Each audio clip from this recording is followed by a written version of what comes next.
اللهم اجعل اجتماعنا اجتماعا مرحوما وتفرقنا بعد هذا تفرقا مباركا معصوما ከተማችንን ያማረች የተዘየነች አላህ ያርግልን። የሃይማኖት ተቋማት በመደመር መንግስት እይታ በሚል መሪ ሐሳብ በአዲስ አበባ ከተማ ከሚገኙ የእስልምና እምነት አባቶችና ምእመናን ጋር ከንቲባ አዳነች አቤቤ ውይይት አካሂደዋል። መደመር መንግስት ከሃይማኖቶች ጋር ስለሚኖረው ግንኙነትና ሃይማኖቶች በሀገር ግንባታ ሂደት ስለተወጡት ሚናና እየተወጡ ባለው ድርሻ ላይ የውይይት መነሻ ጽሑፍ ቀርቧል። በውይይቱ የተገኙት የእስልምና ሃይማኖት አባቶችና ተሳታፊዎች ከሀገራዊ ለውጥ ማግስት መንግስት ሃይማኖቶችን በፍትሃዊነት ለማስተናገድ የሄደበትን መንገድ አድንቀዋል። በተለይም ህዝበ ሙስሊሙ ከዚህ ቀደም ያቀርባቸው የነበሩ ጥያቄዎችን ለመመለስ መንግስት የነበረውን ቁርጠኝነት ተሳታፊዎቹ አድርቀው ቀሪ ትኩረት ያስፈልጋቸዋል ባሉ ጉዳዮች ላይ ጥያቄ አቅርበዋል።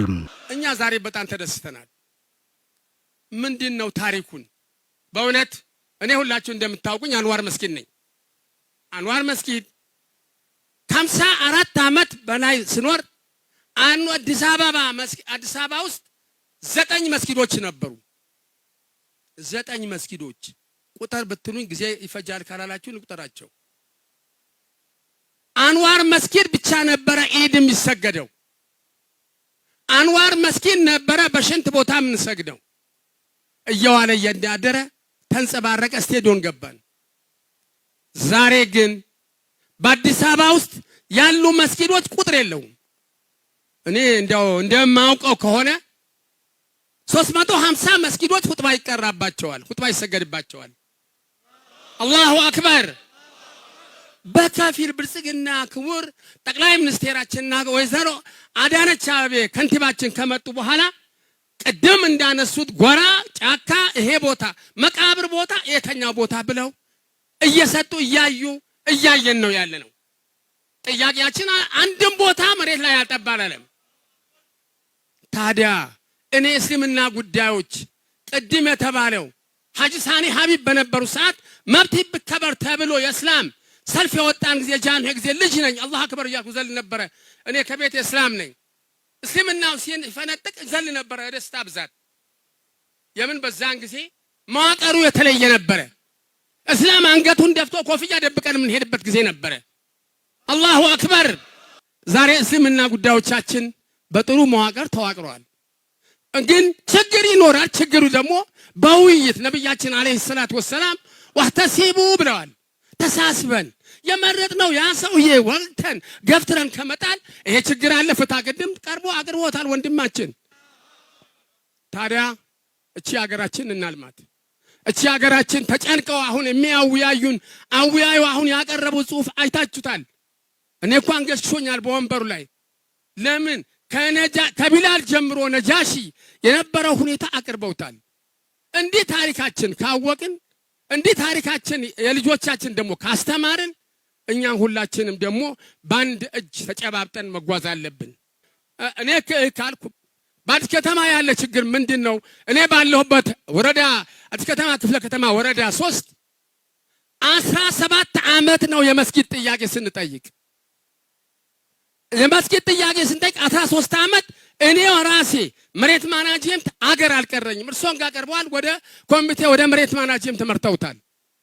ወደ 13000 አባወራ ያለበት ክፍለ ወረዳ ነው። ከማወራ ጋራ ወደ 24000 26000 አለ። ይሄንን ሽማግሌዎች አረጋውያን መስጊድ አተን እንከራተታለን። ዛሬ እዚህ አዲስ አበባ እስልምና ጉዳዮች አጠቃላይ ሙስሊሞች ተጠርተን በመደመር መንገድ ውስጥ እይታውን እንዴት ታውታላችሁ? ምን እንከን አይታችኋል? ምን ደካማ ጎን አለን? እስኪ ለወደፊቱ አብረን ለመስራት እንድትጠቁሙን ብላችሁ እኛን አክብራችሁ እዚህ ድረስ ጠርታችሁናል። አላህ ያክብርልን። የህዝብ የእምነት ባለቤቶች የሐሳብ ባለቤትነት ለመቀበል ተዘጋጅታችኋል። የህዝብ ልጆች መሆናችሁንም አረጋግጣችኋል።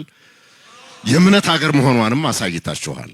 ቅድም አዋዩ ጥልቅ የሆነ ሐሳብ ሰንዝሯል። ወላሂ ረሱላችን ሰለላሁ ዐለይሂ ወሰለም መጥፎ ነገር ልባችሁ ላይ ነጥብ ያክል ቁጭ ካለ እሱን ነገር ተውት።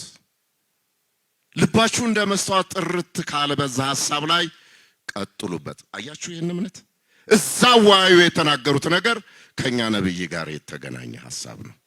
ልባችን ጋር የተግባባ ነው። በሌላ በኩል ብልጽግና የሰላም ምንጭ መሆኑን የማህበራዊ የኢኮኖሚያዊ የፖለቲካ ብቻ አይደለም ወደፊት ሀገርን የመገንባት ትውልድ የማሻገር የውስጥ ሁለንተና የስጋታችንን ጭምር ተጭኖ እየሰራ ያለ ተቋም መሆኑን ነው እኛ የምንረዳው። ስለዚህ የምንጠብቀው ቅድም እንዳልኩት በውይይት በመመካከር እንሻገረዋለን። ለዘመናት የነበረ ችግር እኮ ነው። ለ1400 ዓመት ሙስሊሞች ያልተከበርንበት ድምጻችን ያልተሰማበት እንደ ሰው የመቃብር ቦታ ያጣንበት የአምልኮት ቦታ የሌለን የሃይማኖት በዓሎቻችን ለማክበር አባቶቻችን በየፋብሪካው ጾማቸውን ይዘው ተከትረው ረፍት የሌላቸው ጊዜ አልፏል።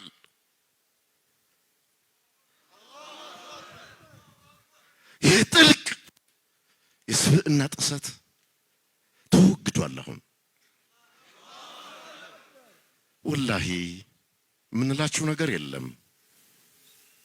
እድሜና ጤና ሰጥቷችሁ ራእያችሁን ለማሳካት ደፋ ቀና ስትሉ እንቅፋት ላንሆን ነው ቃል መንገባው። እንደ ልጆቻችን እንገድፋችኋለን፣ እንደ ልጆቻችን እንከባከባችኋለን። ሀገር ነው የምትገነቡት። ሀገር መገንባት ማለት አላህ Subhanahu Wa Ta'ala ወለቀ ከረምና በኒ አደም ምድር ላይ ካሊፋ አድርገን ፈጥረናችኋል። ህዝቦች የመዋለድ የመብላት የመጠጣት ጉዳይ አይደለም። አቅል የሚባል ነገር ተሰጥቶናል። ይህ ምድር በአግባቡ በተገቢው መንገድ በፍትሃዊነት በስርዓት እንድናስተዳድረው ነው አላህ Subhanahu Wa Ta'ala ወለቀ ከረምና በኒ አደም ብሎ የሰጠው። ይህን ተፈጥሮ ሀብት በማይባክም መልኩ ይህን ተፈጥሮ ሀብት ሳይበከል ሳይረበሽ ከኛ የወሰዳችሁትን ግብር ወደ ሌላ ሀገር ሳታጓድኑ ስዊዝ ባንክ ሳይቀመጥ እኛው ላይ ከተማችን ላይ ተማሪዎቻችን ላይ እንዲመገቡት እንዲለብሱት ወላሂ ሀቅ ካልወገን ወርቀናል። እኛ ሙስሊሞች የጀሃነም እንሆናለን። ደግሞአለሁ ሀቅ በማንም ነገር ይሰራ በማንም ይፈጸም ሀቅ ጎን የመቆም ግዴታ አለብን። ከዚህ አንፃር ሀቅ ሰርታችኋል። በሀቅ ጎዳናው ላይ ሄደናል። በሀቅ ዛፎቻችሁ አየር ያመረቱኛ በግራ በቀኝ ያናፈሱን አቀባበል አድርገዋል። በሀቅ ለከቀን ክቡር አዳነች አቤቤ አብሯችሁ ያሉ ተቋሞችን ቅልፍ ነስቷችሁ ከተማችሁን እየዳበሳችሁ ለከቀን መስራታችሁ እናቃለን። ወላሂ እናቃችኋለን። እናንተኛ ላታውቁ ትችላላችሁ። በየቤታችን በጸሎት እናስባችኋለን። በልጆቻችን አራያዎች እንዲሆኑ እናንተን በበጎ ስራ እንዲታዘዟችሁ እንመክራለን። አላህ Subhanahu Wa Ta'ala በተከበረው ቃሉ ምድሪን አታበላሽዋት አታቆሽዋት ይላል። ከኛ ከሃይማኖት ተቋማት ከእስልምና ብቻ አይደለም ማንኛውም ተቋማት የሃይማኖት ተቋማት ማድረግ የሚገባውን ነው መንግስት እያደረገ ያለው። ተቀድመናል ብዬ አስባለሁ። ምድርን መጠበቅ የሚገባው የትኛውም ሃይማኖት መለኮታዊ ነው ብለን ነው የምናምነው። ተውራትም እንጂልም ዘቡርም ፉርቃንም መለኮታዊ ነው ወደ መጥፎ ነገር አይመራም ብለን ነው የምናምነው። ከኛ ከሃይማኖት ተቋማት የሚጠበቀው ነው መንግስት እየሰራ ያለው። ክብር ይገባቸዋል። እድሜና ጤና አላህ ስጣቸው ብለን ነው። ቅድም ተላላቆች እንደተናገሩት የብላል ሀገር የነጃሺ ሀገር ታሪካቸው የተደበቀ አቧራ የለበሰው እኛ በቤታችን ቁጭ ብለን ውስጣችን እያቃጠለ ያለው ነገር መንግስት ደግሞ በአደባባይ ይዞ ሲመጣ እኛ ማመስገን ነው። ከጎናችሁ ለመቆም ነው። ትላልቅ ዑለሞቻችን ታሪካቸው ተረስቶ የአንድ ማህበረሰብ ሀገር የሚመስል ነገር የመሰለው ነገር ዛሬ ሁላችሁ ተሳታፊ ናችሁ ሲባል ደስ ይለናል። እኛው ጋም ችግር ስላለን ሙስሊሞች ጋም ችግር አለን። ምንድነው ችግሩ? የሆነ ቦታ ልናገኝ ስንል እንሸማማለን። ማን ነው እዛ ጋር መሪ የሚሆነው የሚል ሐሳብ ስላለን እኛው ራሳችን ወደ ቤታችን ተመልሰን መመካከር መቻል ስላለብን መንገዱ ቦታው ይገኝ ቦታው ላይ አላህ የፈቀደው ሰው እንዲቀመጥ እንነጋገርኛ በዚህ በቄራ አካባቢ የተሰጠን መስጂድ ክቡር ጠቅላይ ሚኒስትር በራሳቸው ይገባቸዋል ብሎ የሰጡን ይሄን አይል ለመት ነው የቆየው በማችግር በእኛው በሙስሊሙ ችግር ይሄ ነገር እኛ ጋርም ችግር ስላለ ችግሩ በሂደት እንዲፈታ እናንተም በጥናት በመታጠኑት አግዙን መስጂድ በጣም ጥቃቅን ካሬ ያላቸው 100 ካሬ 200 ካሬ ላይ በጣም በተጣበበ ሁኔታ በሚያሳዝን ሁኔታ ኢባዳ የሚያረጉ ሰላት የሚሰግዱ በተለይ ደግሞ በዚህ በረመዳን ወር እንደምታውቁት ህዝብ በአብዛኛው ወደ መስጂድ የሚጎርፍበት ነው ሙስሊሙ ማህበረሰብ በዚህ ጊዜ መንገድ በመዝጋት እንደዚህ ደግሞ ለተለያዩ የቆሸሹ ቦታዎችን በመጠቀም እዛ ላይ በማንጠፍ ሰላት በመስገድ የሚያሳልፍበት ሁኔታ ነው ያለውና በጣም ትናንሽ ጥቃቅን ካሬ ያላቸው መስጂዶችን ካቢኔው አይቶ የተከበሩ ክብርት ከንቲባችን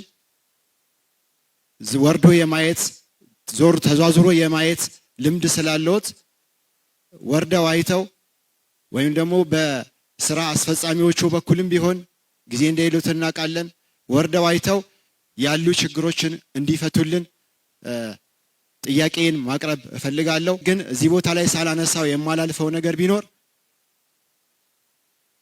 የውክልና ጉዳይ ነው ያው የውክልና ጉዳይ ሲባል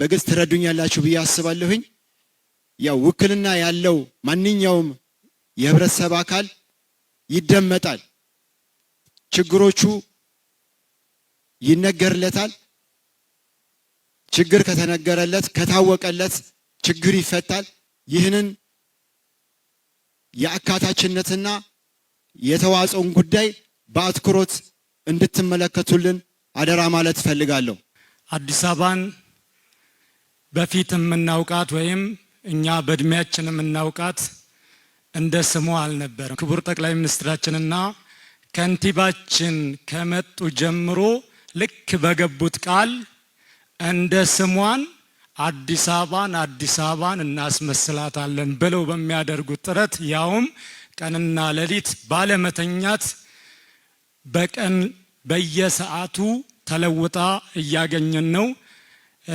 በዚሁ አላሁ Subhanahu Wa Ta'ala የሚለው ነገር አለ ለኢን ሸከርቱም ለአዚደነኩም ይለናል አላህ ይሄንን ስላሳየን በአጠቃላይ ሁላችንም አላህን ልናመሰግን ይገባናልና አልহামዱሊላሂ ረቢል ዓለሚን በእስልምና ሃይማኖት የተከበሩ የበዓል ወራት ጊዜ ቀናት አረፋና የረመዳን ወር ነው ልጆቻችን ቤተሰቦቻችንን ይዘን ክፍለ ሀገር እንሄዳለን ለመመለስ 5 ቀን 6 ቀን ሊፈጅብን ይችላል በሃይማኖቱ በዓል ማግስት ፈተና እየተባለ በሁለተኛ ቀን በሶስተኛ ቀን እየተባለ ይሄ አሳዛኝ ነገር መስማት አንፈልግ መቀየር መቻል አለበት እኛ የኢትዮጵያ ሙስሊሞች ነን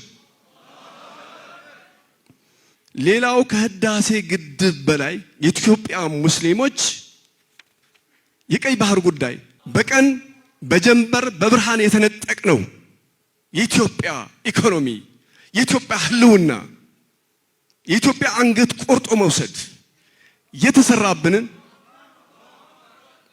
ይህንን ታሪክ የብልጽግና መንግስት ሊመልስልን ሊያስመልስልን እንጠብቃል በቤተ መንግስት አካባቢ ሲታለፍ ፎቶ መንሳት እንኳን የማይቻልበት ዛሬ የተለያዩ የእምነት ተቋማቶች ገብተው የሚወያዩበት በተለይ ደግሞ ሙስሊሙ ማህበረሰብ ፊጥር አብሮ የሚያፈጥርበት መንግስታት አብሮ ከሙስሊሙ ጋራ አብሮ ማዕድ የሚጋራበት አፍጥር የሚፈጣጠርበት ወቅት ላይ በመድረሴ አልহামዱሊላህ። እውነት የተሰራን ስራ ያለማመስገን ንፉግነት ነው። ከተማችን ዛሬ ያለችበት ሁኔታ በጣም ልዩ ውብ እና ስናልፍ እውነት ኢትዮጵያ ውስጥ ነን ወይ የሚያስብል በተለይ ማታ አካባቢ እኔ ብዙ ወደ ከተማ ወጥቼ አላውቅም። ወደ ከተማ አንዳንድ አለፍ ብዬ ሳልፍ እውነት አዲስ አበባ ነው እንደ ያለሁት የምልበት ደረጃ ስለሆነ ከዚህ ቀደም የነበረው ሚስማር ጣራ ላይ ድንጋይ እንደ ሚስማር የምንጠቀምበት ሀገር ጠፍቶ ዛሬ በቃ ለዓይናችን ውብ የሆነ ነገር በማየታችን ከልብ አመሰግናለሁኝ። ለውጥ አለ። ይሄ ለውጥ ቀጣይ በጣም አሁንም ሙሉ በሙሉ ጽድት ብሎ አዲስ አበባ ላይ ብቻ ሳይሆን እንደ ሀገር ለውጦቹ እንዲቀጥሉ ነው ጥሪዬን ማስተላልፈው። በተለይ ደግሞ ለሙስሊሙ ማህበረሰብ በጣም ልዩ ትኩረት ቀደምት ሌሎች ተቋማቶች ላይ ቅጥር እንኳን በሚካሄድበት ሰዓት ሙስሊም መሆናችን ለቅጥር ማንገፋፋበት ሰዓት የነበረበት ሰዓት ነበረ። ዛሬ አልহামዱሊላህ በየመድረኩ ሙስሊሞችን እናያለን፣ በየተቋማቱ ሙስሊሞችን እናያለን። አልহামዱሊላህ እኔ ከዚህ በፊት አካል ጉዳተኛ ባልነበርኩበት ሰዓት ከፈረንሳይ ወረዳ አንድ ተነስቼ አንዋር መስጊድ በእግሬ ሄጄ ቁርአን ቀርቼ መለስ ነበር። ዛሬ ይሄንን እድል አጥቼዋለሁኝ።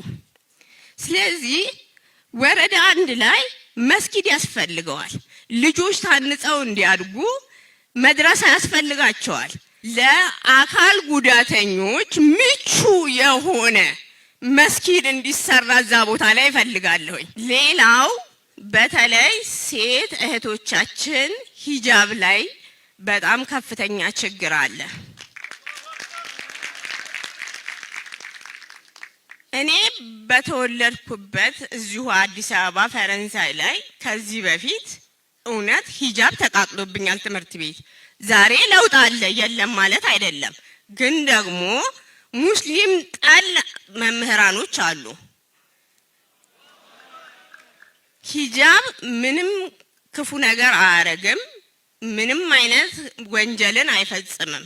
የአክራሪነት፣ የአሸባሪነት፣ የብሔርተኝነት የአመለካከት ችግሮቻችንን ነጥለን የሆነ ተቋም ላይ እኔ እኮ ሙስሊም ስለሆንኩ ነው ከሆነ ቦታ ላይ የተነሳሁት ሲል አዎ ሙስሊም ስለሆነ ነው እንላለን። መጀመሪያ ቦታው ላይ ሲቀመጥ ሙስሊም መሆኑ ታውቆ ነው ቦታው የተሰጠው። ልክ ሲነሳ ጥፋት አጥፍቶ ከቦታው ላይ ሲነሳ ሙስሊም ስለሆነ የተነሳው ስለዚህ እናግዘው እንነሳለን የምንል ከሆነ ሀገራችንን እንረብሻታለን። ሀገራችን ሰላም እንዲሆን እኛ ሙስሊሞች ነን፣ ሰላም ነን፣ ያውም የረሱል ሰለላሁ ዐለይሂ ወሰለም የፍቅር ተከታዮች ነን። ተለይም እኔ አሁን ቦሌ አራብሳ ነኝ። የአንሷር መስጂድ ኢማምና ዋና ኸጢብ ነኝ፣ መስራች ነኝ ማለት ነው። እዛ አካባቢ ላይ ቀደም ሲል ነበር የገባሁት። ተገባሁ ወደ 10 ዓመት ይሆነኛል። የመቃብር ቦታ እጅግ በጣም ይቸግረን ነበር። ሰው ሲሞትብን የት እንሄድ ነበር? ኮልፌ እንሄድ ነበር፣ ኮተቤ እንሄድ ነበር፣ ጉለሌ እንሄድ ነበር። ሬሳ እንዲህ እያንዘፋዘፍን ማለት ነው። አሁን ያቀርቶልን ወደ 175 ካሬ ሜትር ይመስለኛል ያ ተበርክቶልን አልহামዱሊላህ ወደ 30 ሰው የሚሆን ቀብረንበታል። ትልቅ ኒዕማ ነው ያለው፣ ትልቅ ሁኔታ ነው ያለው እና እዛ ችግራችን በቀላሉ በመፈታቱ እንደው ምስጋና በጣም ከፍተኛ ነው ማለት። ስለዚህ እድሜ አላህ ይስጥልኝ እላለሁኝ። በመቀጠልም የመስጂድ ቦታ ቀደም ሲል ወደ አራብሳ አንሷር መስጂድ ኢማም ነኝ እኔ የነበርኩትና ያው እዛ ሁለጊዜው በመንግስት መርሃ ግብር መሰረት የኮሪደር ልማቱ ሲሰራ ትላልቅ ሰዎች በጣም ትላልቅ ተፒያሳና ተካዛንቺስ ታዋሪ የተነሱ ሰዎች በጣም ትላልቅ ሰዎች ለጊዜው ማስተንፈሻ ቢሆንም ትላልቆች ሰዎች እስከሆኑ ጊዜ ድረስ ትምህርታቸውንም በዛው ሃይማኖታዊ ትምህርት ማለት ነው ዘመናዊ ትምህርት እዛው ሞልቷል፣ ተሰርቶላቸዋል። የሚያጠግብ ባይሆንም አለ ማለት ይቻላልና እዛ እነሱ ደግሞ ሃይማኖታዊ ስነ ስርዓታቸውን ማስከል እንዲችሉ አንደኛ ነገር እንደኛ ሆነን 4 ዓመት ነው ሚዲያው ላይ ያሰገርኩት። እንደኛውን ፀሐይ ላይ ብርድ ላይ ዝናብ ላይ በጨለማ በችግር ላይ እየሰገዱ ያሉ ስለሆነ ያ እንደው መፍትሄ እንዲያገኝልን በዙ መማጸን እፈልጋለሁ። እኔ በርግጥ የኛ ችግር በካዛንችስ ያው እንዴት እንዳማረች ያው ሁላችንም የምናውቃት ነች። አካባቢ በጣም ስላማረ ከልብ አመሰግናለሁ ክብርት አዳነች አቤቤ። በመቀጠል የምናገረው ያው ቶባ መስጊድ አባቶቻችን ያው የመሰረቱት መስጊድ ነው። ትንሽ ቦታ ወደ ትልቅ ቦታ እየመጣች አሁን ከልብ የሚያስደስት ቦታ ነው። ክብርት አዳነች አቤቤ የሰጡን ቦታ እውነት ከልብ ነው የምናመሰግኖት። በዛች ቦታ ላይ ግን ማለት ነው በዛች ቦታ ላይ ይሄ ቦታ አይመጥነውም። ቦታ ቢጨምሩልን ካጠገቡ ያለው ቦታ ሰፋ ቢል ስታንዳርዱን የጠበቀ ያንን የመሰለ ቦታ ላይ ያንን የመሰለ ውበት ያለበት ቦታ ላይ እውነት ለእይታ መጀመሪያ ከስንት ወደ ስንት እንደተቀየረ ነገሪያቸውና ከሱ ይጀመር። አዎ እውነት ከአካባቢው ሁኔታ ያው በጣም እኔ አባቴ አላህ ይርሐመው እዛ ነው። ሼህ መሐመድ በጣም ትልልቅ ሰዎች ያሉበት ነው። ቦታዋ በጣም ጠባብ ይችን የምታክል ነች። እኛ ራሱ ቁርአን ስንቀራ በጣም ጠባብ ነች። አሁን ላይ ግን የተሰጠን በጣም ትልቅ ነው። ሀቅ እውነት ወላሂ እውነቴን ነው። ግን በቃ አልጠገብኩም። እኔ 300 ካሬ ነበር 1500 ተደርጓል። እንደዚህ ክብርት አልጠገብኩም እና ለምን አካባቢውን እምብርት እስከሆነች ድረስ ያው ካዛንች ውበቷ ከአካባቢው ውበት ጋር በዛች ቦታ ላይ ምን ይሰራል? ሁሉም የራሳቸውን ታሪኮች ይዘው አልፈዋል መሪዎች። ሁሉም በኃይለ ሥላሴ ጀምሮ እስከ ዛሬ ድረስ ያለው ሁሉም የራሱን ታሪክ ይዞ አልፏል። እኛ ብልጽግና ላይ ነው ያለነው አሁን። ስለዚህ እኛ ብልጽግና ባለውለታችን ነው። ቅድም ብዙዎቹ አውርተውታል። ኢትዮጵያ ውስጥ የነበሩ ሙስሊሞች በዓል ለማክበር ሲፈለግ ትላልቅ ሰው ተፈልጎ ቤተ መንግስት ሄዶ በዓልና ክብር ነው ተብሎ ነው የሚጠየቀው እንጂ በዓል እንዲሁ አይከበርም። ያን ወደ ኋላ ማየት ያስፈልጋል። ብዙዎቹ መለም ይሽኩሪና ሰለም ይሽኩሪላህ ብለዋል። ሰውን ያላመሰገነ አላህን አያመሰግንም የሚለው ትልቅ መርህ ነው ለእስልምና ሃይማኖትና ልናመሰግን ብልጽግናን ይገባል። በዛ አጋጣሚ ክብርት ከንቲባዋን እኔ ወደ አዲስ አበባ አሁን ተመጣው ጊዜ ጀምሮ ብዙ ጊዜ ያገኛቸዋለሁኝ። አንድ እውነት እንድትረዱልን የምንፈልገው ከስራ ቦታ በለበሱ ልብስ ለብሰው መተው ያወያዩብን ጊዜ ሁሉ አለ። እንደ ምክርም የሚሰጡን ነገር አለና እኔ ትልቅ ክብር አለኝ፣ ትልቅ አክብሮት አለኝ ከነ ካቢናቸው። ያንን ሲያወያዩን እንዲያውም ችግሮቹን በሶስት ክፈሉት ብለው ምክር ነው የሰጡን። በጣም አስፈላጊ የሆኑ መካከለኛ ጊዜ የሚጠይቁ ችግሮችን አውጡና ስጡን ብለውኛል። እኛ ወረቀት አስገብተናል፣ እየተፈጸሙም ነው። በሂደትም ያሉ ነገሮች አሉ፣ ይፈጸሙታል እርግጠኛ ነኝ። ችግር የለም። ወላኪን ግን በኢትዮጵያ ታሪክ ተደርጎ የማይታወቅ እንኳን የሙስሊም ሀገር የማይመስል ምርጫ ሲደረግ በኢትዮጵያ ታሪክ ለመጀመሪያ ጊዜ የእያንዳንዱ የመንግስት አካላት ከፌዴራል ጀምሮ እስከ ወረዳ ያለ መዋቅር ሁሉ ለዚህ ምርጫ ስኬታማ እንዲሆን ያልተደረገ ነገር አንድም ሰው የለም። እርግጥ አንድ ሰውም አልተጎዳም፣ አንድ ሰውም ሊከፋ ይችላል። ወላኪን ግን የመንግስት አካላት ከጎናችን ነበር የቆመው። ምርጫው በሰላማዊ ሁኔታ ተፈጽሞ ሙስሊሙ ማህበረሰብ መሪዎቹን አስቀምጧል። ደግሞ የአዲስ አበባ መሪ መሆን ከክብርት ከንቲባ ጀምሮ እኔም መታደል ነው ብዬላለሁኝና ጥሩ ማህበረሰብ ነው የአዲስ አበባ ኗሪ። ዛሬ በምታዩት ደረጃ በዲሲፕሊን ሲጠይቅም እንደዛ አይነት ነገር ነውና አዲስ አበባ መምራት እንደመታደል ይቆጠራል። ስለዚህ አዲስ አበባ ልማቷን በምንመለከትበት ጊዜ እኔ እዚህ 7 ደረጃ ነው ብዙ ጊዜ እናገራለሁ ክብርት ከንቲባ ፊት 7 ደረጃ ዶሮ ማነቂያ የሚባሉ አካባቢ በዛ አልፎ ነገር ነው። ቆሻሻው አያሳልፈንም ነበር። የሚገርማቸው ነገር እኔ አሁን ማደያ ያለበት አካባቢ ነው ቤቴ ጠፍቶኝ። እኔ አሁን ባለፈ መኪና እየነዳ ወደዛ በመሄድበት ጊዜ አዲስ አበባን እንደ ስሙ አዲስ አድርገውታልና በአዲስ አበባ ሙስሊም ማህበረሰብ ስም ላመሰግነው ተወዳለሁ ክብርት ከንቲባ። የመድረኩ ተሳታፊዎች ባቀረቧቸው ጥያቄዎች ላይ ምላሽ የሰጡት የአዲስ አበባ ከተማ ምክር ቤት አፈ ጉባኤ ወይዘሮ ቡዜን አልከድር መንግስት አካታችነት እንዲሰፍን በመስራቱ ከማዕከል እስከ ወረዳ ባሉ መዋቅሮች በርካታ የእስልምና እምነት ተከታይ የሆኑ አመራሮች ስራ ላይ መሆናቸውን ገልጸው ከሴት ሙስሊም ተማሪዎች ጋር ተያይዞ የሚነሳው የሂጃብ ጥያቄን በተመለከተ ማንም የከለከለ አካል አለመኖሩን ህዝበ ሙስሊሙ ሊረዳ ይገባል ብለዋል። ታነሱ ትክክል ነው፣ ትክክል አይደለም ግን ደግሞ ከተማ አቅሙን አይቶ በየሂደቱ እየመለሰ ያለበት ደረጃ ነው ያለው። የተነሱ ጉዳዮችም አሁን ይመለሳሉ አይደለም፣ በቀጣይ ተይዘው የሚመለሱ ይሆናሉ። ይሄንን ክብርት ከንቲባ በኋላ ያጠቃልላሉ የሚል አለኝ። እኔ እስላም ሰላም ነው፣ እስላም አንድነት ነው፣ እስላም መተባበር ነው፣ እስላም መረዳዳት ነው የሚል ሁላችንም ተገዢ ነን። ከዚህ በላይ እዚህ ላይ የተገለጸው ነገር አንድ ባንድ አልሄድበትም እኔ ከዚህ በላይም ስለታዘዝን ማለት ነው። ስለዚህ ይሄንን የመተግበር ደግሞ ግዴታችን የመተግበር የእስልምና ግዴታችን ነው። መንግስት የሰጠን ግዴታ ብቻ ሳይሆን የእስልምና ግዴታችን ነው። ይሄን ግዴታችን ካልተወጣን ምኑን ነው ሙስሊም እንባለው ታዲያ? ስለዚህ በዚህ ላይ የተጠቀሰው ነገር በሙሉ ዲሲፕሊን ስለሆነ ህግ ስለሆነ እስላም እኮ ህግ ነው፣ ህግን ማክበር ነው። በዋናነት ግን ውጫዊና ውስጣዊ ተብሎ የተቀመጡ ችግሮች እሱን መፍታት ከኛ ይጠበቃል። በተለይ ውስጣችን ያለውን ችግሮችን በደንብ ጠንቀቀን አውቀን ካልታገል ነው ካላስተካከል ነው ትልቅ ችግር ላይ መንወድቅ ስለሆነ እሱ ላይ ትኩረት መስጠት ያስፈልጋል የሚላለኝ። ሂጃብ እኮ አልተከለከለም። እኔ እኮ ሂጃብ ለብሼ አይደለም ቁጭ ያልኩት እዚህ ማንንም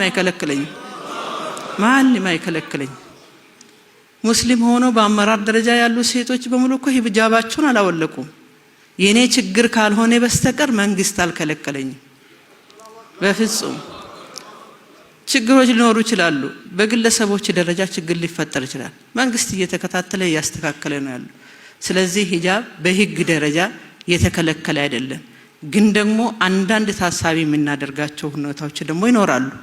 ከዚህ ከውክልና ጋርም እኮ ትልቁን ምክር ቤት እኮ ሙስሊም ነኝ እኮ እኔ እየመራው ያለው የህዝብ ቤት በጣም ትልቁ ስልጣን ማለት ነው። ምናልባት በኋላ ክብርት ከንቲባም ይናገራሉ ያስባለሁ። ዋና ምክትልም እኮ ሙስሊም ነን።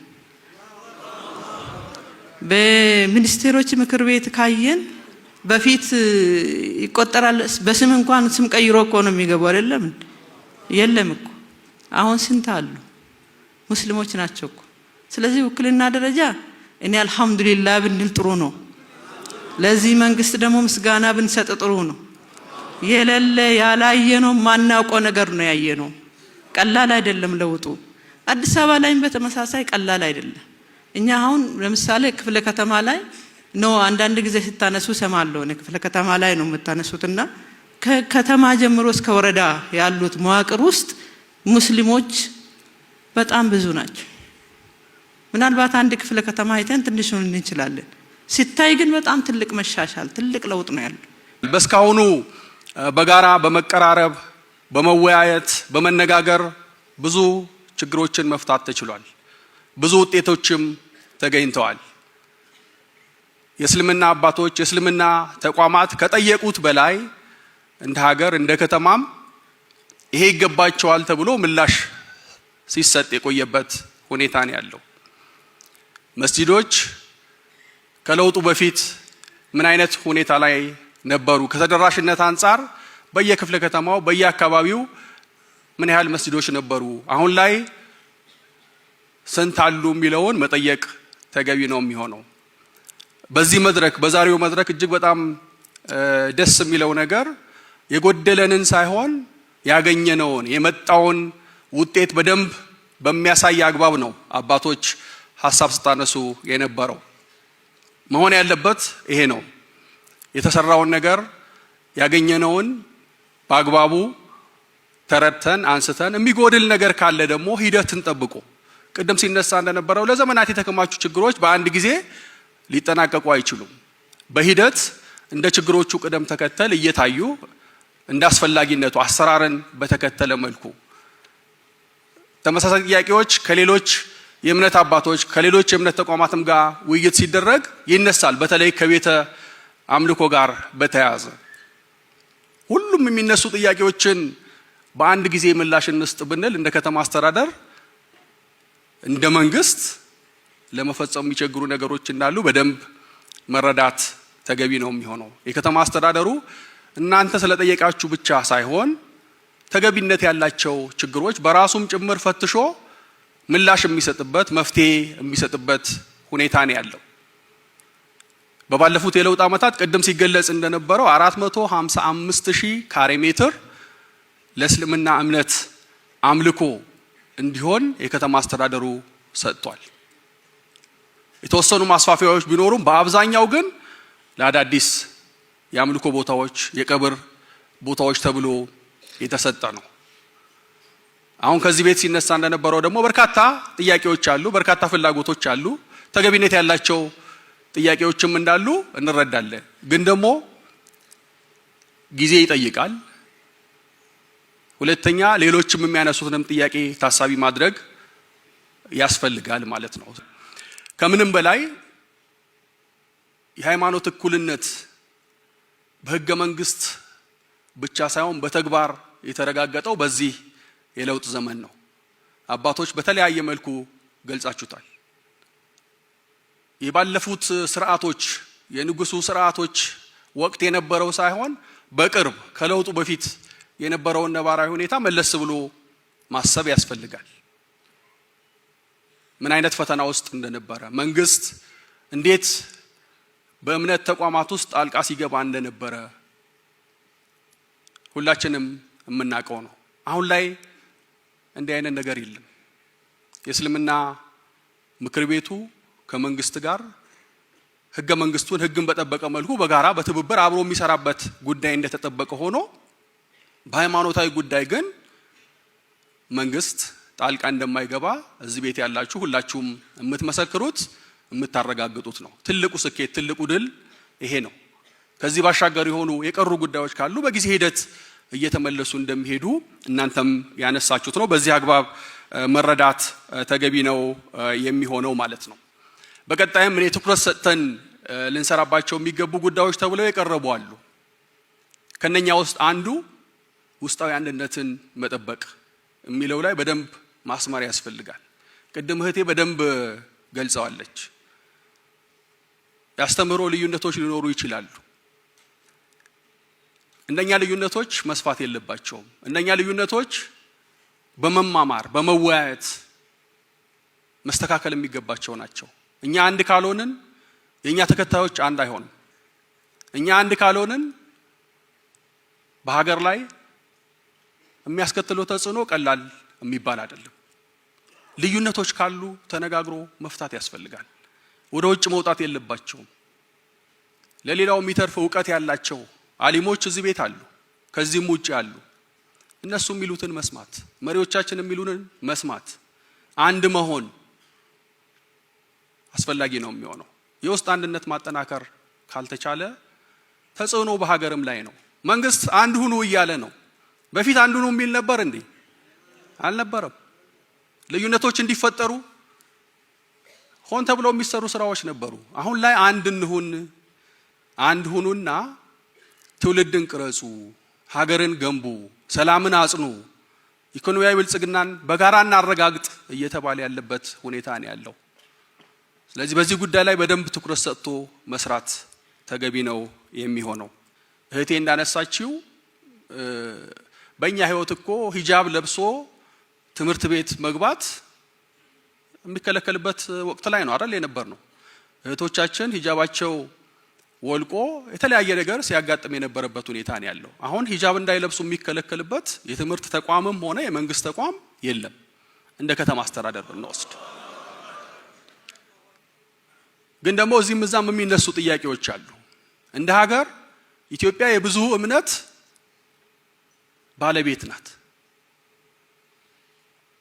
የሌላውንም ስሜት ካልጠበቀን እንደ ሀገር ያወጣናቸው የተግባባንባቸው ህጎች ካልጠበቀን እንደ ሀገር እንቸገራለን፣ እንደ መንግስትም እንቸገራለን። እኛ የምንጠይቀው ጥያቄ በተመሳሳይ ሌላውም ቢጠይቅ ምን ሊፈጠር ይችላል? ተገቢነት የሌላቸው ፉክክሮች፣ አብሮነትን ሊያሻክሩ የሚችሉ ተግዳሮቶች ሊገጥሙ እንደሚችሉ ማሰብ ተገቢ ነው የሚሆነው። በእርግጠኝነት ሂጃብ የተከለከለበት የትምህርት ተቋም የለም። ግን ደግሞ አንዳንድ ትምህርት ቤቶች ላይ የሚያጋጥሙ እንቅስቃሴዎች አሉ። ይሄንን በንቃት መከታተል፣ መታረም ያለባቸው ጉዳዮች እንዲታረሙ ማድረግ ያስፈልጋል። ከዛ ውጪ ከውክልና ጋር በተያያዘ የተነሳ ጉዳይ አለ። እንደ ከተማ እንደ ሀገርም በዚህ የለውጥ ጊዜ የተገኘውን ያህል ውጤት አለ ብዬ አላምንም። እንደ ከተማ የአመራር ስምሪት በሚሰጥበት ጊዜ ብዝሃነትን፣ አካታችነትን ታሳቢ ባደረገ መልኩ ነው የሚሰራው። በከተማ ደረጃ እኛን ጨምሮ በበላይ አመራር ደረጃ ያለው ስብስብ ብዝሃነትን፣ አካታችነትን ያካተተ እንዲሆን ትኩረት ተሰጥቶ እየተሰራ ያለበት ሁኔታ ነው ያለው። የከተማው ካቢኔ፣ የተቋማት አመራሮች በየደረጃው ይሄን ታሳቢ ተደርጎ ነው የሚሰራው። አንዳንዴ ቀደም እህቴ ያነሳቸው አይነት ነገር ያጋጥማል። ሲመደብ ያው ታይቶ ነው። ሙስሊም ከሆነ ሙስሊም መሆኑ ታውቆ ነው የሚመደበው። ሲመደብ ሳይሆን ሲነሳ ሙስሊም በመሆኔ ነው የሚል ካለና ተገቢ ያልሆነ መልእክት የሚያስተላልፍ ካለ ይሄን መታገል፣ ማስተካከል፣ ማረም ተገቢ ነው የሚሆነው። መታየት ያለባቸው የሚጎሉ ነገሮች አሉ ቢባል እንኳን ተቋም አለ። በተቋሙ አማካኝነት በሰከነ መልኩ እየተነጋገሩ ምላሽ መፍትሄ መስጠት የሚቻልበት ሁኔታ እንዳለ መውሰድ ያስፈልጋል። ኢትዮጵያ የብዝሃ ሃይማኖት ባህልና ትውፊት ባለቤት የሆነች ሀገር መሆኗን የገለጹት ከንቲባ አዳነች አቤቤ አንዱ ደምቆ ሌላው ደብዞ የሚታይባት ሳትሆን ሁሉም ሃይማኖቶች በእኩልነት የሚደምቁባት መሆኗን አስረድተዋል። ከንቲባዋ የእስልምና ሃይማኖት እንደ ሌሎች ሃይማኖቶች ሁሉም የኢትዮጵያን ጥንታዊ ቅርሶች፣ ታሪኮችና ትውፊቶች ጠብቆ ለትውልድ በማሸጋገር ብሔራዊ ጥቅምን በማስጠበቅ ግብረገብነትንና ሰብአዊ ርህራሄን በማስተማር እንዲሁም በልማት ተሳትፎ የዛሬዋን ኢትዮጵያ በመገንባት ረገድ ያለው ሚና የጎላ ስለመሆኑ ተናግረዋል። መድረኩ ባሳለፍነው ሳምንት በተለያዩ ክፍለ ከተሞች ከእስልምና እምነት አባቶችና ምዕመናን ጋር ሲካሄድ የቆየው ውይይት ማጠቃለያ ሲሆን የመንግስትና የሃይማኖት ተቋማትን ሚናና ድርሻ በግልጽ ለይቶ ያስቀመጠ እንዲሁም የጋራ መግባባት የተፈጠረበት ስለመሆኑ ተመልክተዋል። የመደመር መንግስት እንዴት ነው የሙስሊሙን ማህበረሰብ የሚመለከተው፣ ተቋማቶቹን እንዴት ነው የሚመለከተው የሚለው ላይ ሁሉ ጊዜ ግልጽነት እንዲፈጠር እንሰራለን። ይሄ ኃላፊነታችንም ነው። ብዙ ግልጽነትም ደግሞ እንዳለ በመድረኩ ያንጸባረቃችሁት ሀሳብ አስረድቶናል። ለሀገረ መንግስት ግንባታ ሙስሊሙ ማህበረሰብ ወሳኝ ሚና ነበረው፣ ዛሬም አለው ነው። የዛሬዋ ኢትዮጵያን በመገንባት ሂደት ውስጥ የሙስሊሙ ማህበረሰብ ትልቅ የማይተካ አስተዋጽኦ አድርጓል።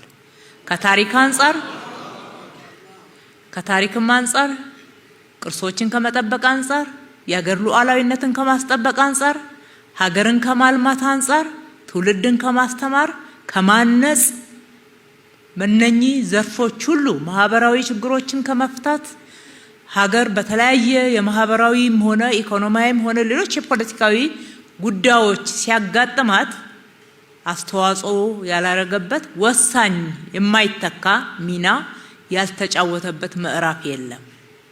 የመደመር መንግስት እንዲህ ነው የባለፈውን የሚረዳው። ከፊታችን ባለው ጊዜና ዛሬም በምንገኝበት ጊዜ ደግሞ ስሙ ራሱ የሁሉም ድምር ነው። ሙሉ እይታ ነው ያለን። በተናጠል የምንመለከተው ነገር የለም። ከእምነት አንጻር ካየን፣ ከቤተ እምነቶችም አንጻር ካየን የሙስሊሙ ማህበረሰብ ክርስትናው በኦርቶዶክስ፣ በፕሮቴስታንት፣ በካቶሊክ የሚገለጸውን ማህበረሰቡን በማስተባበርም ቀጥታ እንደ ተቋም በመሳተፍም ኃላፊነቱን በመወጣት በተደመረ አካሄድ በጋራ ኃላፊነቱን በመውሰድ በጋራ አስተዋጽኦ በማድረግ የተደመረ አቅም ለኢትዮጵያ ያስፈልጋታል። የአንዱ አቅም ቢባክን የሚጎልባት ሀገራችን ናት። በሰራነውና በተገኘው ውጤት ደግሞ ተጠቃሚነትን በፍትሃዊነት ሊረጋገጥ ይገባል።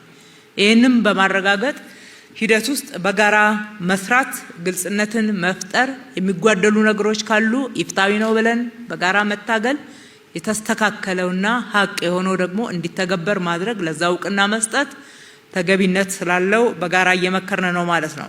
ሁለተኛው የኢትዮጵያ ሙስሊሞች ተብሎም ይሁን ኢትዮጵያ ከእስልምና አንፃር የምትታወቅባቸው ቅርሶች፣ ታሪኮች፣ ትውፊቶች፣ ስርዓቶች፣ እሴቶች በማቆየት በኩል የኢትዮጵያ ሙስሊሞች ትልቅ አስተዋጽኦ አድርገዋል። ይሄ የሚጠቅመው እምነቱን ለሚከተሉና ለእስልምና ተቋም ብቻ ነው ብሎ አይመለከትም። የመደመር መንግስት ሀገራዊ እሴት ናቸው። ኢትዮጵያን ያስተዋወቁ ናቸው። ኢትዮጵያ ማነች?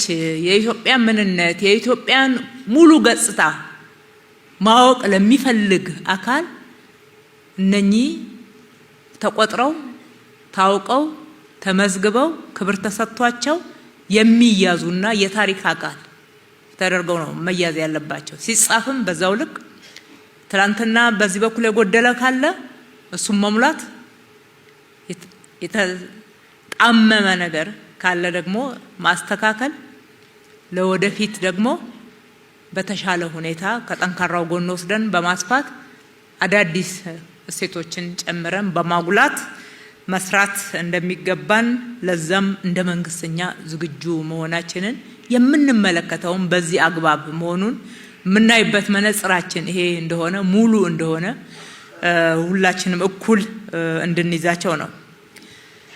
እነኝን ስንተገብር የምንከተላቸው መርሆች ምንድናቸው ነው?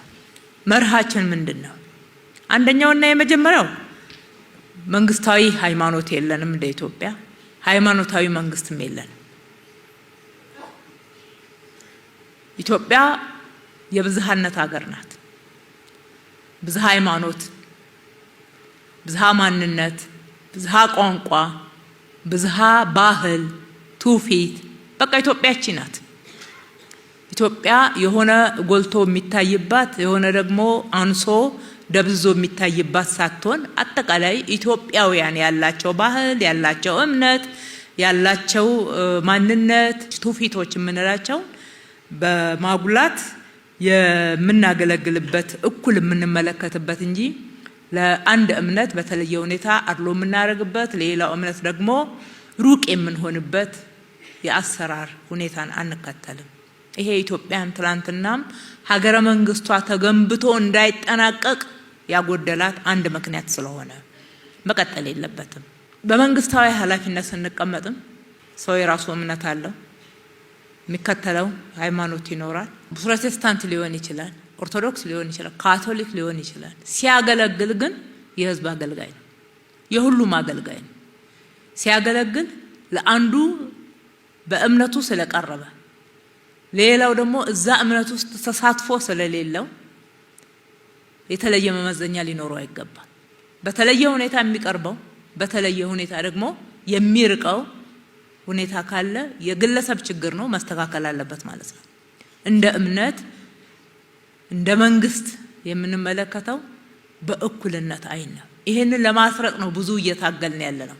የተለያዩ ጉድለቶችና ስህተቶች ስለነበሩ እሱን ማረም የአንድ ጀንበር ጉዳይ ይሆናል ብላችሁ እናንተ ማታስቡ፣ እኛም እንደዛ አይደለም። ግን በሂደት የተሟላ ስታንዳርድ እዚህ ላይ ለማሟላት አመራሮቻችን፣ ሰራተኞቻችን በሚያገለግሉበት ሰዓት ሴኩላሪዝምን እንዲጠብቁ፣ ሁሉን እኩል እንዲመለከቱ፣ በፍትሃዊነት እንዲያገለግሉ፣ የሁሉም አገልጋይ መሆናቸውን ደግሞ እንዲያረጋግጡ ተግተን እየሰራን ያለ ነው።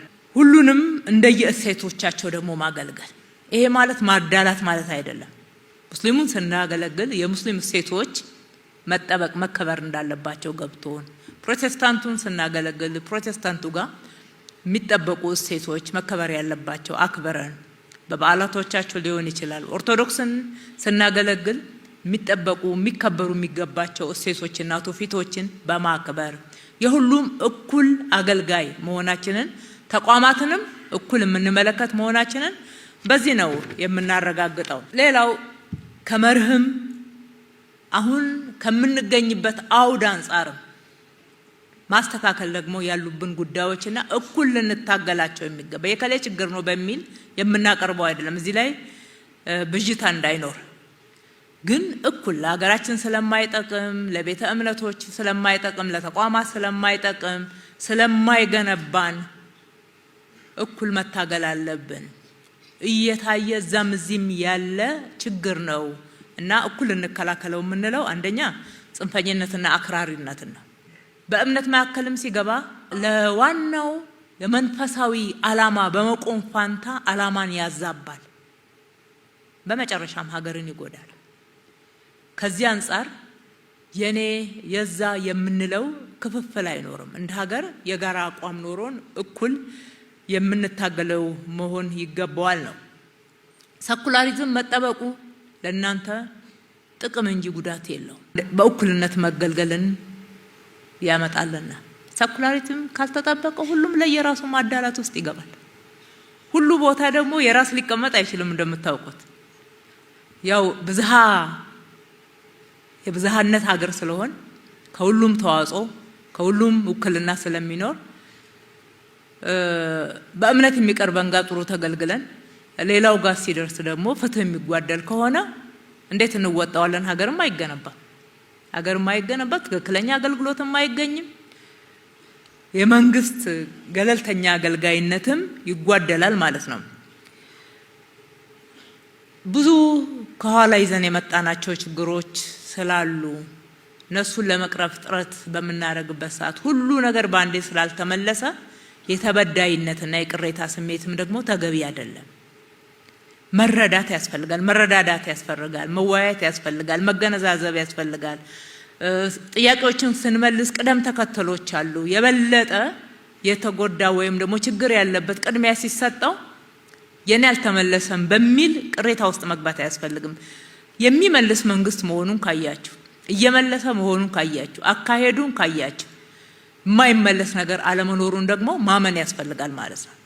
የጊዜ ጉዳይ፣ የሂደት የቅደም ተከተል ጉዳይ በየእምነቱ ስለሚያጋጥመን ነው ይሄንን የምናነሳው። በእስልምና ውስጥ የሚያጋጥመናል፣ በፕሮቴስታንት የሚያጋጥመናል፣ በኦርቶዶክስ የሚያጋጥመናል። ሁሉም ጥያቄ ያለው ከእምነት እንኳን ባናስተያይ በቤተ እምነቱ ውስጥ ራሱ የኛ አካባቢ ለምሳሌ ልደታ አልተመለሰም ይቅርቆስን መልሳችሁ የሚሉ አይነት ነገር ያጋጥመናል። በጥያቄዎች የባሰበትን እኛ ባየን በክትትላችን የባሰበትና ቅድሚያ ሊሰጥ የሚገባውን ቅድሚያ ስንሰጥ አዎ የኛው መመለሱ ጥሩ ነው፣ የኛም ደግሞ መመለስ አለበት፣ በሚቀጥለው እሱ ላይ አቅዱ የሚለው ቅድም የቀረበው አይነት በጨዋነት በሰለጠነ መንገድ የቀረበው የጥያቄ አካሄድ ለኛም ለአመላለስ አቅደን እንድንመልስ ያደርገናል እና ከተበዳይነት መንፈስ እና ዝንባሌዎች መላቀቅ እንደዛ አይነት አንዳንድ የሚያንጸባርቁ አካላትን መምከር፣ መመለስ፣ ማስረዳት የጋራ ስራ እናድርገው ለማለት ነው። የእምነት አክቲቪዝም አያገለግለንም፣ እኛ አይጠቅመንም፣ ለሀገራችንም አይጠቅምም፣ ለቤተ እምነቶችም አይጠቅምም። በየትኛውም ዘርፍ አላግባብ የሚካሄዱ የአክቲቪዝም እንቅስቃሴዎች አሁን እንግዲህ ዓለምን እንዴት እየፈተነው እንዳለ እያየን ነው። የእያንዳንዳችን በር አንኳኩቶ ችግር ውስጥ ካልከተተን በስተቀር ማለት የለብንም። ከወዲሁ ነቅተን ሁሉን ነገር በሰለጠነ መንገድ በውይይት በህግ አግባብ በአሰራር የራስንም ተቋም በማክበር አባቶችንም በማክበር በዛ መንገድ ልንሄድበት ይገባል። አንዳንድ ጊዜ የሚያጋጥመንን ጉዳዩ እንዲገባችሁ በደንብ የሚያጋጥመንን ለማንሳት ጥያቄዎች ሊሆኑ ይችላሉ። አንድ ቦታ ላይ የተፈጸመ ተግባር ትክክል አይደለም የሚል ቀርቦ ሊሆን ይችላል። እሱ ላይ እየተነጋገርን እያለን እየተወያየን እያለን ድንገት መግለጫ እንዲያጋጥመናል። እንዴ እየተወያየንበት አይደለ እንዴ እንላለን።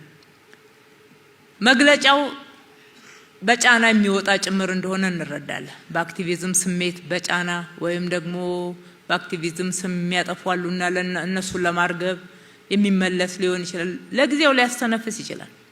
በቋሚነት ግን ተቋም ይጎዳል። መሪዎችንም ተአማኒነታቸውን በጣም ይጎዳል። ከመንግስት ጋር ያለውንም ግንኙነት ጥሩ አድርገው ሶሻል ሚዲያ መልስ ሊሰጠን አይችልም። እውነቱን ለመናገር ለእናንተም እውነቱን መንገር ወዳለሁ። አሁን ቅድም የቀረበውን የለሚኩራ መስገጃ ቦታ አንደኛው አያት 49 አካባቢ መሰለኝ እና አንዱ ቦታውን ለመወሰን ያጋጠመን ክርክር እንደ ሶሻል ሚዲያ ላይ ስለወጣ ነው እንደ እንደዚህማ በጫና አንወሰንም የሚል ነው።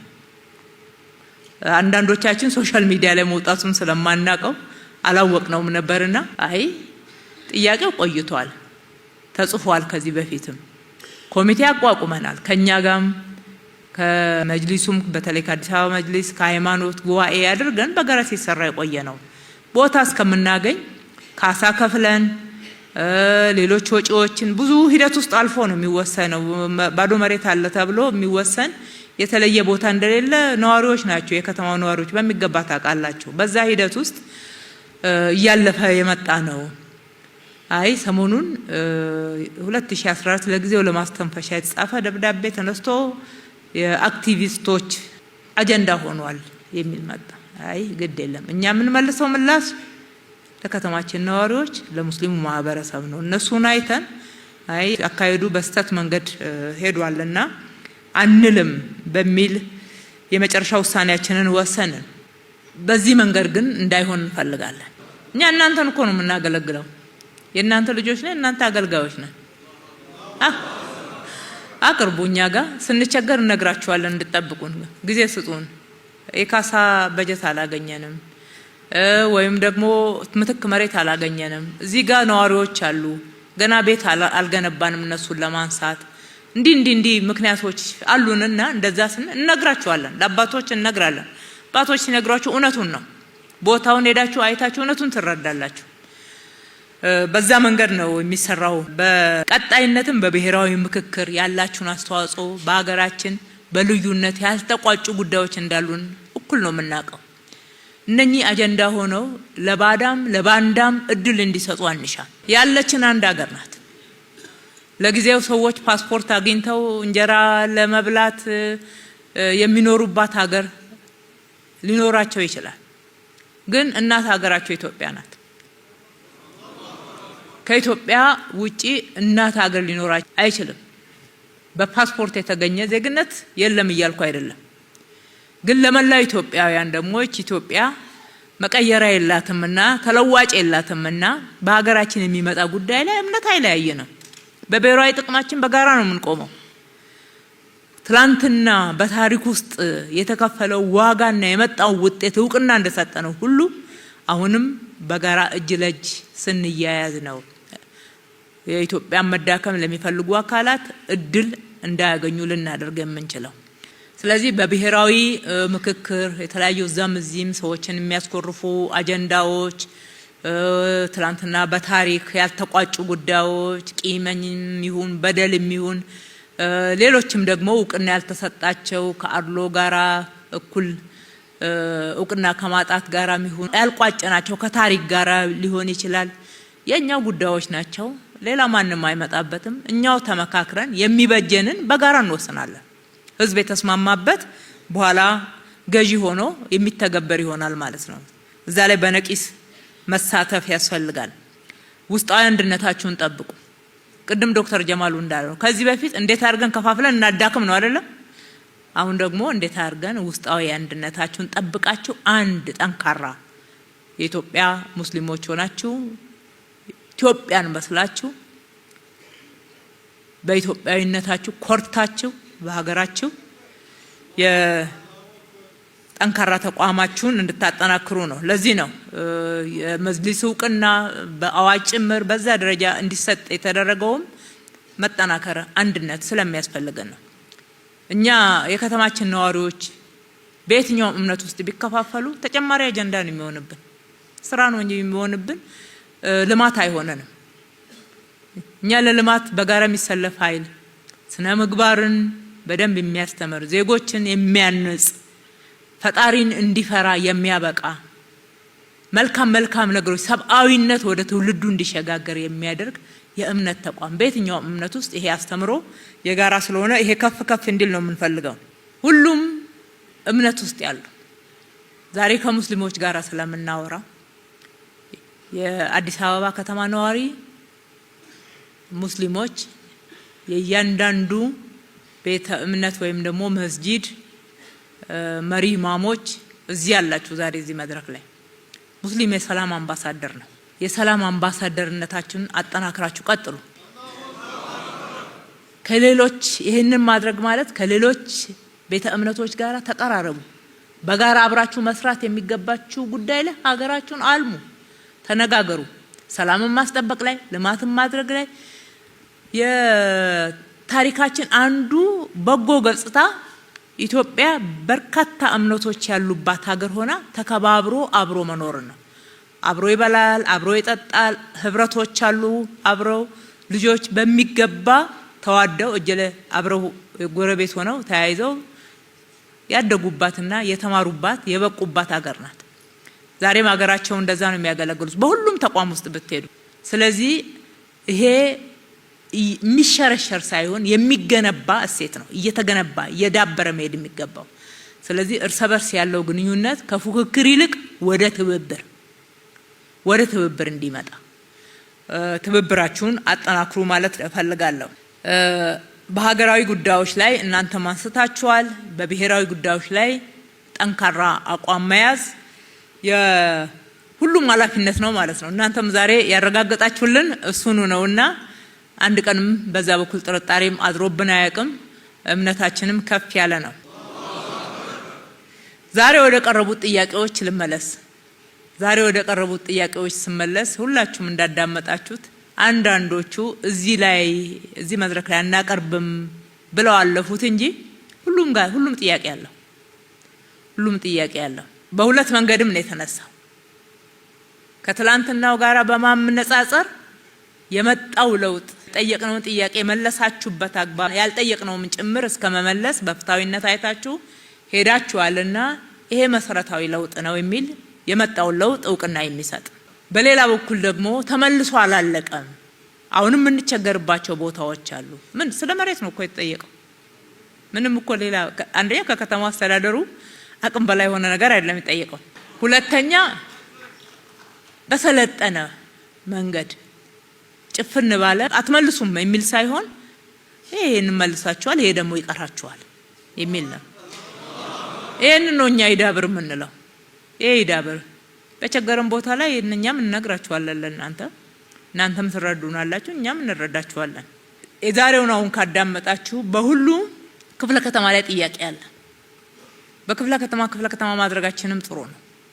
ወደ ወረዳዎች ደግሞ ስንወርድ ክፍለ ከተሞች ላይ የተነሱ ጥያቄዎች አሉ። በየወረዳዎቹ ጥያቄዎች አሉ። እነኚህን ሁሉ ደምረን ካየን ከካፒታልም አንፃር ካለንም የቅደም ተከተል ከሁሉም ጋር ጥያቄ መኖሩ መነሻ አድርገን እውነቱን እነግራችኋለሁ፣ ባንዴ አንመልሰው። ከዚህ ከተጠየቁት ውስጥ የባሰባቸውን ቅድሚያ እንሰጣለን። ቅድሚያ ስንሰጥ ደግሞ ከመወሰናችን በፊት ለመሪዎቻችሁ እናሳውቃለን። እነኚህ ጊዜ መጠበቅ ይችላሉ ካለባቸው ጫና አንፃር ወይም ደግሞ እዛ አካባቢ መሬት ለማቅረብ እኛ ካለብን ጫና አንፃር ጊዜ የሚፈልግ ነው። ቅደም ተከተላለው መስራት ያሉብን ስራዎች አሉ። ነዋሪውንም በፍታዊ መንገድ ነው የምናስተናግደው። መሬት ስናስለቅቅ፣ ቦታ ስንተካ፣ ካሳ ስንከፍል ብዙ ጫናዎች አሉና እንደ መንግስት በፍታዊነት ሁሉንም ስለምናገለግል የምትጠብቁንን ጠብቁን እንላለን። ያው ፈረንጆቹ የሚሉ የለ ሮም በአንድ ሌሊት አልተገነባችም ይላሉ። አልተገነባችምና ቅደም ተከተል አስይዘን ግን ጥያቄዎቻችሁን በፍታዊነት በእኩልነት አይን አይተን ምላሽ እንሰጣለን። ከሂጃብ አንፃር ተነስቷል። ያው ትምህርት ሚኒስትሩም ብዙ ጊዜ ማብራሪያ ሲሰጡ ሰምቻለሁ። የኛ ትምህርት ቢሮም ሲሰጥ ሰምቻለሁኝ። እንደው እነሱ ጋር እንኳን ሳት ብሎ ይሆን እንዴ እንዳንል የለም። ግልጽ የሆነ መንግስት አሰራር አለው። ትምህርት ቤት ላይ አልተከለከለም። ሰዎች በራሳቸው ምክንያት እዚህም ያጠፋሉ። እናንተ ጋር የሚያጠፉ ያጋጥማችሁ የለ?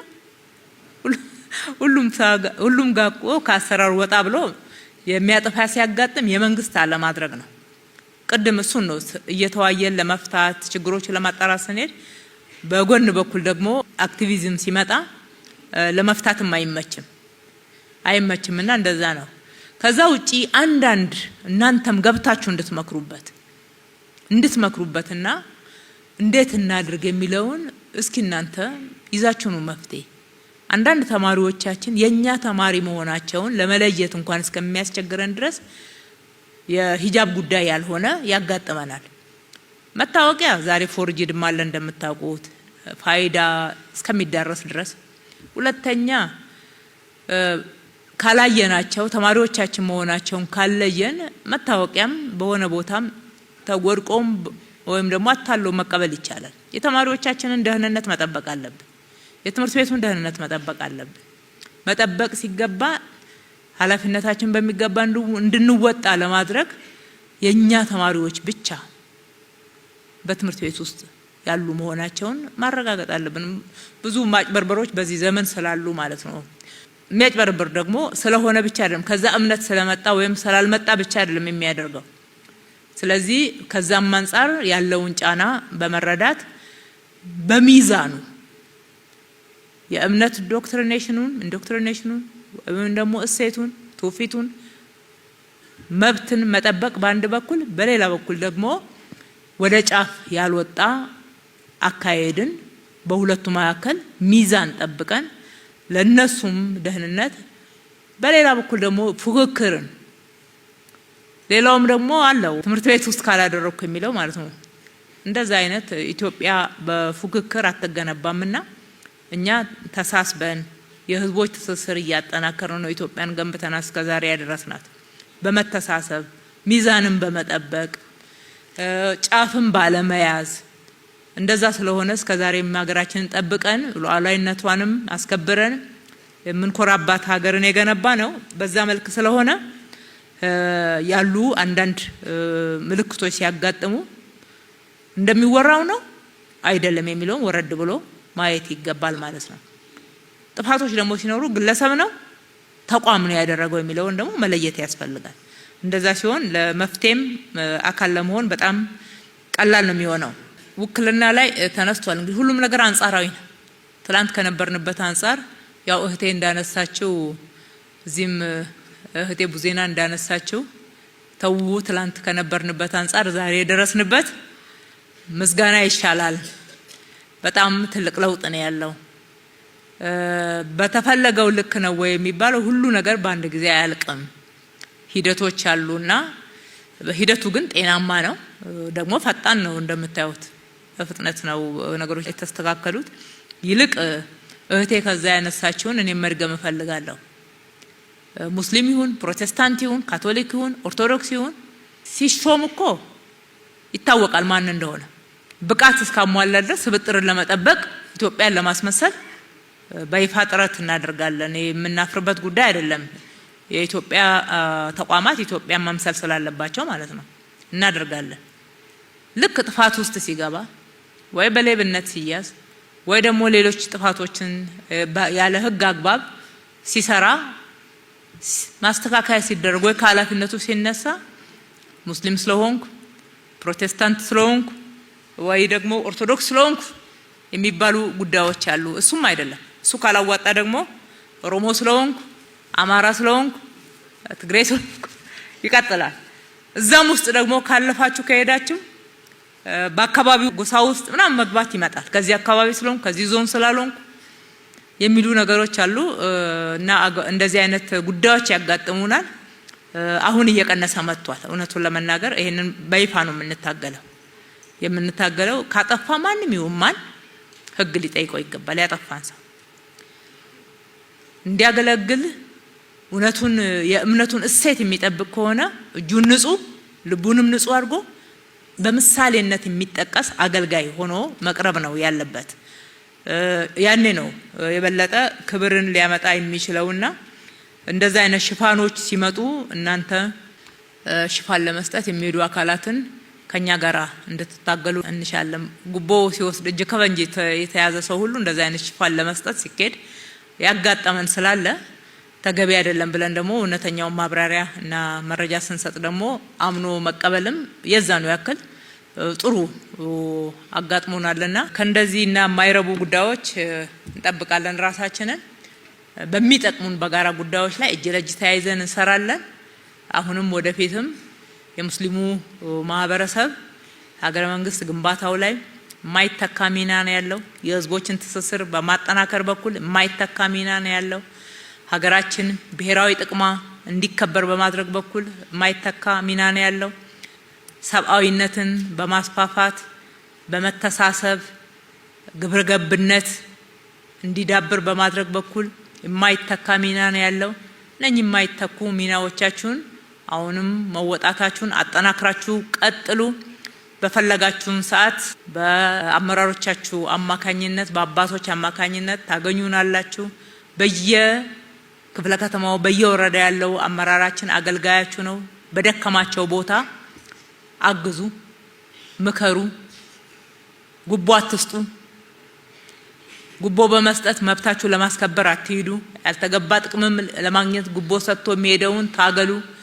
እንዲህ ስናደርግ የምንፈልገው አይነት ፍትሃዊ አገልግሎት ይመጣል። ፍትሃዊ አገልግሎት ደግሞ በየደረጃው ሲመጣ ሁላችንም ተጠቃሚዎች ነው የምንሆነው።